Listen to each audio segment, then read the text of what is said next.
ẹrùsìn Ọlọ́run ẹ̀yin olùgbọ́lọ́wọ́ bá gbọ́ ẹ̀yin mùsùlùmí ọdọ̀wọ́ ẹnìkọ̀ọ̀kan wa jẹ́ apáyọ Ọlọ́run bá yí ọba tá a máa páyà ní ìpáyà rẹ̀ láàfí lólé ayé dáàfí lólé ayé rẹ̀ táa bá tán sórò ẹ̀ láàfí kúkú rẹ̀ láàfí sẹ̀mírénú sàárè wa láàfí jíǹde lọ́jọ́ gbẹ̀dẹ̀ àlìkíyàmá láàfí rújìrì Ọlọ́run tàbí wọ ọgbà ìkẹ́ Ọlọ́run tí sí àlìjẹ́nà tí a ń tamà Ọlọ́run ọba kó sí ní ilé wàtàbádọ́ káyẹ̀rá wa ń gbẹ́ni kọ̀ọ̀kan wa ọkọ ní ẹ báwo ló sí pẹ̀lú ìyàwó ẹ ìyàwó ní ẹ báwo ló sí pẹ̀lú ọkọ ẹ bàbá ní ẹ báwo ló sí pẹ̀lú àwọn ọmọ ní ẹ báwo ló sí pẹ̀lú àwọn òbí ẹ olórí ní ẹ báwo ló sí pẹ̀lú ọmọlẹ́yìn ní ẹ báwo ló sí pẹ̀lú àwọn olórí ẹ aládùúgbò sáládùúgbò àbúrò sẹ́gbẹ̀ẹ́ mọ́sábúrò ọ̀rẹ́ sọ́rẹ́ àwọn nǹkan wọ̀nyí náà láàlọ́ débá wájú Ọlọ́run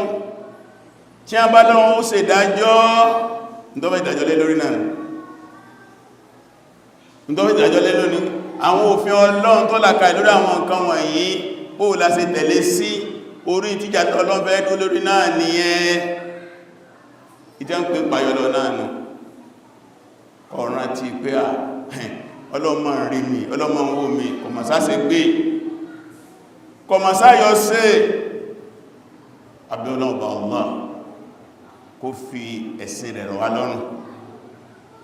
kó jẹ́ ká lè mọ òdodo lódodo kó sì ká lè gbà á kó ká lè tẹ̀lé kó sì jẹ́ ká mọ irọ́ nírọ́ kó jẹ́ ká lè kọ́ kó jẹ́ ká lè jìnà sí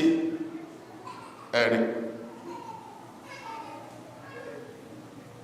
nínú ọ̀rọ̀ tó wà lẹ́yìn tàbábọ̀ omi tó dìde ẹ̀mà nǹkan máa ń bíra wọn ni wọ́n ní ìtí ó jẹ́ kí Nàìjíríà ó tó tí ó jẹ́ kí Nàìjíríà ó dá o náà ni àwọn ìlú kan ní north lókè ọya lọ́n tí wọ́n lò ṣẹ̀ríà pé ṣẹ̀ríà ló ń dà lúrú pé ṣẹ̀ríà ló ń dà lúrú torí díẹ̀ ẹ jẹ́ ká yọ ṣẹ̀ríà kó nú ìgbésí ayé wa Nàìjíríà hádá kadhibun hádá itihamun ìrọ̀lẹ́lẹ́ àdápàárọ́ ní allegation mi ìdánfẹ́ kan wá nù lórí eléyìí náà àwọn fún ti dìde tí wọ́n sọ̀rọ̀ yìí lórí especially àwa tí a bá listen sí press report tí àwọn mùsùlùmí Zamfara state tí wọ́n ṣe tí ọ̀kan náà àwọn ọmọ àyà wa Malam Aminu Gúsù tó jẹ́ ọ̀kan náà fọ́mà sàmánù Gúsù olóka press conference yẹn ọ̀rọ̀ ọ̀bẹ̀ olóka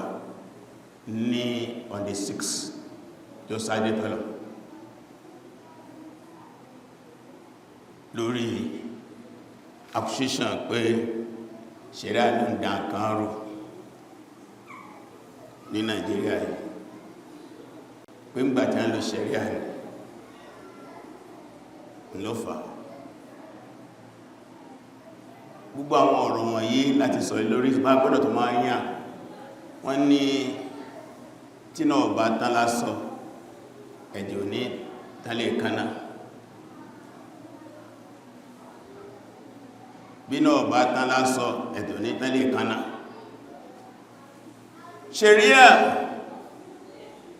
ẹ jẹ́ kó lọ yé mùsùlùmí ma ma'na sharia kí n tó ma sharia ni hiya ma sharaha Allahu li ibadihi al-mu'minina bi sharia ni gbogbo àwọn nǹkan tí Ọlọ́run bá ṣe lófin fún àti àgbàgbọ́ ìjẹ́gbẹ̀ sharia ma sharaha Allahu li ibadihi al-mu'minin àwọn kan tọ́lọ́ ń ṣe ní òfin fún àti àgbàgbọ́ náà pẹ̀lú sharia kí máa táǹkì lọ́wọ́ sharia tí ó bá sòfin Ọlọ́run ní àníwábí gbogbo lẹ lókò ní ìsìn tẹ́ ń gbọ́ kútúbà tọ́lọ́ pé ya alladhina amanu idha nudiya lis-salati min yawmil jumu'ah fas'aw ila dhikrillah apẹ̀tẹ́ ìgbọ́lọ́ bá gbọ́ tí bá ti pẹ̀rún ẹ máa lọ bẹ̀rẹ̀ tí Ọlọ́run sharia ní tẹ̀tẹ̀ fi débi gbogbo lẹ múra dáadáa yìí tẹ́ wọ́sọ dáadáa yìí àwọn ìyàwó wa ní àboríborùn yẹn sharia ló mú àboríborùn sharia ní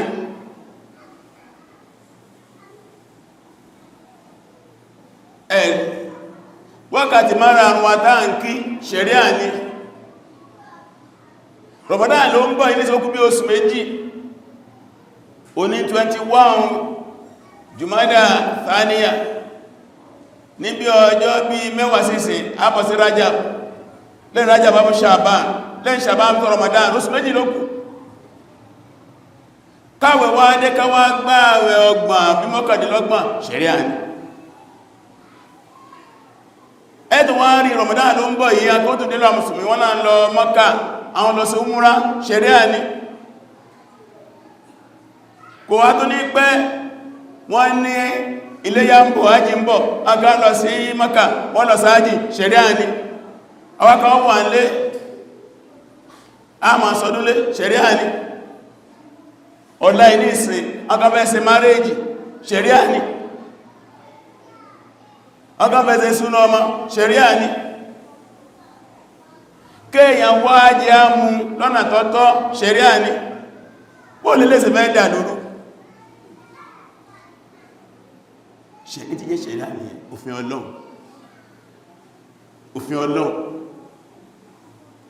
ṣùgbọ́n bí tí wọ́n lẹ sharia ma o náà ní agbègbè al-hududu wal-jinayat offense and punishment àwọn ìwà ọ̀daràn àti ìyà rẹ̀ ìyẹn nìkan nígbà ń sharia lágbájá jalè ó wá gbé tó ń dáfi lè gé lọ́wọ́ wọn ni ó gé lọ́wọ́ ìyẹn náà fẹ́ máa sọ ìyẹn nìkan kọ́ sharia hadhihi juz'un min sharia àwọn eléyìí ẹ̀ka kan ní sharia lágbájá ṣe sìná ìjìyà sìná lágbájá pààyàn ìjìyà pààyàn lágbájá mutí ìjìyà ọtí gbogbo àyà tí ń sọ nípa offense and punishment ní Al-Qur'ani kọkọjá àyà 20 over 20 verses from the Quran kọkọjá 20 verses from the Quran Quran wà rẹ̀ fásẹ̀ lé ní 600,000 ara ń tàà mọ̀ kó fi ẹ̀sìn wá pínu gbogbo òfin ilé ayé tàà bá sí tí ó bá sí offense and punishment bẹ́ẹ̀ kìí sófin ara tẹ́ fi máa kíyìn sharia Islam kò fi agbára kan lẹ̀ tí ó lófin fún kí ló wá dé tí sharia ń bí wọ́n nú àkọ́kọ́ nígbàtí wọ́n kọ òfin Nàìjíríà nígbàtí wọ́n kọ gbólóhùn sharia ó wà mẹ́ ní tí ó dé lọ́nà 70 àwọn òfin àwọn Muslim lawyer wọ́n jẹ́ àmà pé nínú òfin Nàìjíríà ní tí ó dé nígbà 70 ni wọ́n repeat word of sharia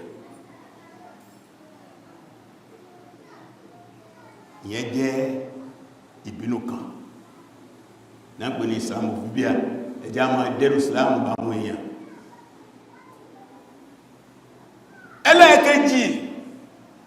ó ní nígbàtà fẹ́ wọ year 2000 àkanáà Christian wọ́n year 2000 for Christ, year 2000 for Christ. Nigeria ni o, Nigeria ìjọta báyìí gbogbo aládọmọlẹ́yìn Jésù lọ́dẹ̀ agenda gbọ́n tó jẹ́ àdìbò 1999 Malam Yerima, Sani Yerima, the former governor of Zamfara State, ó declare Sharia ní state wa yá lọ Sharia, ó di ariwo ọ̀rọ̀ náà bí President Obasanjo nú, ó di wàhálà kékeré kọ́. Alhamdulillah wọ́n lọ Sharia ń bẹ kó tó pẹ́ àwọn state mi tí ó di state bí méje, Kano ní, Niger State ní, bẹ́ẹ̀ lọ, Sokoto ní, Kebbi State ní, gbogbo dé wọ́n di Sharia. Nígbà tó di àsìkò Shekarau ó tún dálẹ̀ Hisba ọ̀nà kan tó nù, àwọn ni agbófinró lọ́nà Islam, àwọn agbófinró náà pè ní Hisba látàyé àwọn ànábì ló ti wà, àwọn ọmọ káàkiri gbogbo àdúgbò, wọ́n ma ṣe bí i gànlẹ́ káàkiri, wọ́n ma mú àwọn èèyàn, ẹni tó rìnrìn kùnrin wọ́n mú, ẹni tó fẹ́ máa mú tí wọ́n mú, ẹni tó sọ dáadáa wọ́n mú, tí a bá ilá ní orú bárabára wọ́n mú. Ìlú àbódénú ìlú lásìkò dáa ń sọ ọjọ́ kan bẹ tí a lọ sí Kánò, adé Kánò nìkan bí aago 2 òru, bí tí ọkọ̀ fẹ́ jáwá síbẹ̀ àwọn ìsìnbá ti wà ń bẹ̀. Àwọn kan béèrè pé hòtẹ́lì ó lẹ́yìn lọ, wọ́n mú ilé hòtẹ́lì pẹ̀lú peace tí mo jọ àlọ́. Ọ̀kan tó ṣẹlẹ̀ ní Zamfara State, wọ́n pè àfáà kan ní Ustaz Ibrahim Wakala, ó jẹ́ deputy governor níjọ́ náà lọ ní Zamfara State. Àwọn kan wá lọ Zamfara State ẹ wọ́n wọ̀lú lóru bí kákẹ́ wọ̀ lágbùkún òru, inú àwọn Ìsìbà ní deputy governor wà náà Ìsìbà. Ìgbà governor wọ́n jọ ń sọ́dẹ̀, wọ́n jọ ń ṣe àbòlú tí wọ́n rán wa létí ìtàn tó ti lọ bí àwọn Umaru ṣe máa ń ṣe lásìkò wọn. Ibi deputy governor ti hàrùn tó ti máa hàrùn lórí bẹ́ẹ̀dẹ̀, tàgbójẹ̀ wà ní aṣẹ́wó, tàgbó wà ní hòtẹ́ẹ̀lì pẹ̀lú girlfriend, ó sì ń dá oró mọ́jú, èyí ò tó pé kọ́ mọ́ lọ sọ́fíìsì lọ́jọ́ kejì láti fi Islam àwọn èèyàn.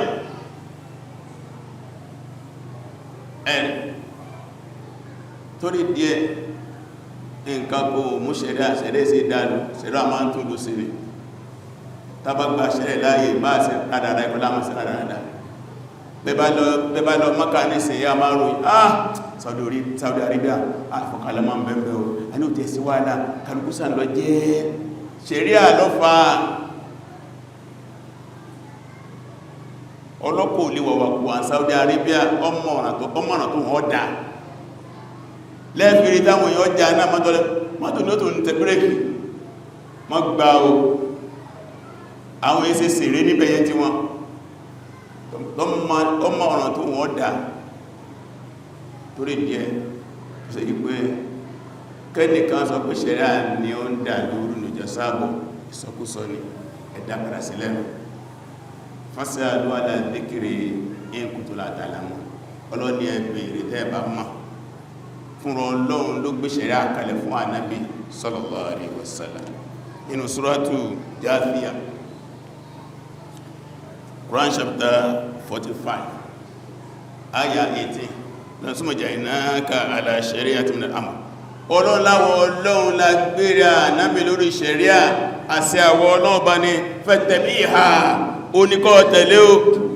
wala tattabi' àwọn alladhina la ya'lamun, má tẹ̀lé ìfẹ́nú àti ọmọ kankan. Torí díẹ̀ ṣẹ̀rẹ́ òfin Ọlọ́run bá ní kò sí aburú nú ẹ̀, dáadáa ní bẹ́ẹ̀bẹ̀, àánú ní, ìkẹ́ ní, ààbò ní, ìrọ̀rùn ní, ìtọ́lọ̀ tí ní a máa rí lónú ṣẹ̀dá ló pèsè ayé wa ọlọ́mbà ní àbáríkà sí èyí tí wọ́n pàwọ̀ tí ká ń bẹ̀ ọlọ́rin jẹ́ ọ̀nà láti lè kàwàká Rabbana aghfir lana warhamna wa tub alayna innaka ghafurur rahim